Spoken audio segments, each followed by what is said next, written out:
নমস্কার, আমি দেবেন্দ্র হোমিও চ্যানেলের পক্ষ থেকে সবাইকে জানাই আন্তরিক প্রীতি, শুভেচ্ছা ও ভালোবাসা।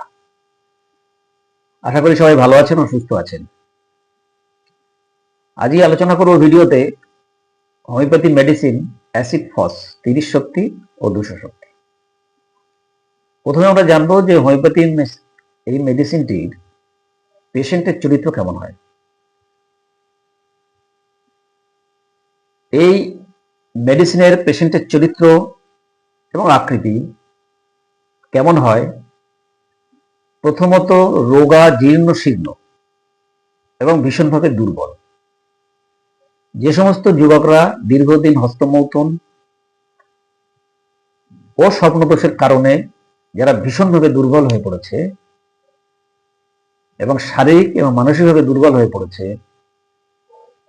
এটা তাদের ক্ষেত্রে খুব একটা ভালো ঔষধ, বা এটা অ্যাসিড ফাস রোগীর চরিত্র।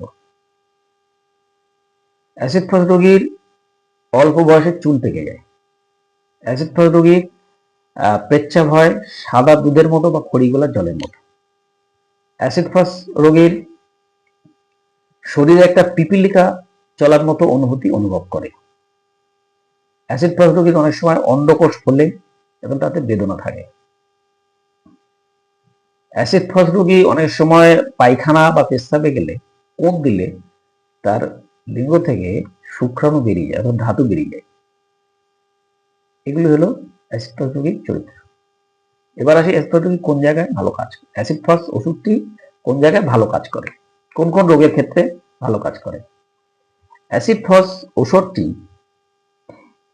যে সমস্ত যুবকরা দীর্ঘদিন ধরে স্বপ্নদোষ বা হস্তমৈথুনের কারণে বা বদ অভ্যাসের কারণে ভীষণভাবে শারীরিক এবং মানসিক এবং সেক্স দুর্বলতা যাদের মধ্যে প্রকাশ পায়, তারাই অ্যাসিড ফসের রোগী। অর্থাৎ অ্যাসিড ফস ওষুধটি তাদের পক্ষে খুবই ভালো একটা ওষুধ। সাথে যে সমস্ত যুবকরা পড়াশুনো করে, অত্যাধিক পড়াশোনার কারণে মাথার যন্ত্রণা হয়, তাদের ক্ষেত্রেও অ্যাসিড ফস খুবই ভালো কাজ করে। এছাড়া ঠান্ডা লেগে কাশি হওয়া, কাশির ক্ষেত্রেও অ্যাসিড ফস একটা ভালো ঔষধ। এছাড়া পায়খানা অনেক সময় হয়, পাতলা পায়খানা, পেটে ভুটভাট আওয়াজ, অজীর্ণ এবং পাতলা পায়খানা, তার সাথে একটা আওয়াজ, কিন্তু পেটে কোনো বেদনা থাকবে না। এটা অ্যাসিড ফসের একটা লক্ষণ। আর কোথায় কাজ করে? টাইফয়েড রোগের ক্ষেত্রে। অর্থাৎ যে টাইফয়েড জ্বরে পেশেন্ট একদম তন্দ্রাচ্ছন্ন হয়ে থাকবে, ডাক দিলে সাড়া দেবে না, অথচ ঘুম থেকে উঠলে একদম স্বাভাবিক, তো এরকম টাইফয়েড জ্বরের ক্ষেত্রেও অ্যাসিড ফস খুব একটা ভালো ঔষধ। তবে বন্ধুরা, মনে রাখতে হবে অ্যাসিড ফস ওষুধটি ব্যবহার করার আগে একটা জিনিস খুবই গুরুত্বপূর্ণ, সেটা হলো অ্যাসিড ফসের রোগীর মাথা ব্যথা, মাথা ধরা এবং বুক ধড়ফড় করা, শরীর কাঁপা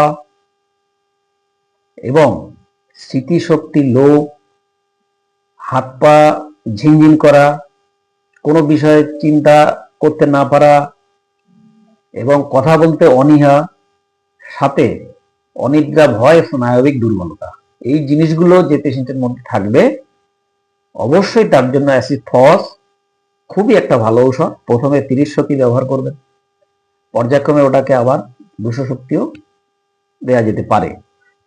যারা বাড়িতে কিনে খাবেন তারা প্রথমে 30 শক্তি ব্যবহার করবেন এবং পর্যায়ক্রমে ওটাকে 200 শক্তিও খেতে পারেন পরে, 1 মাস খাওয়ার পরে।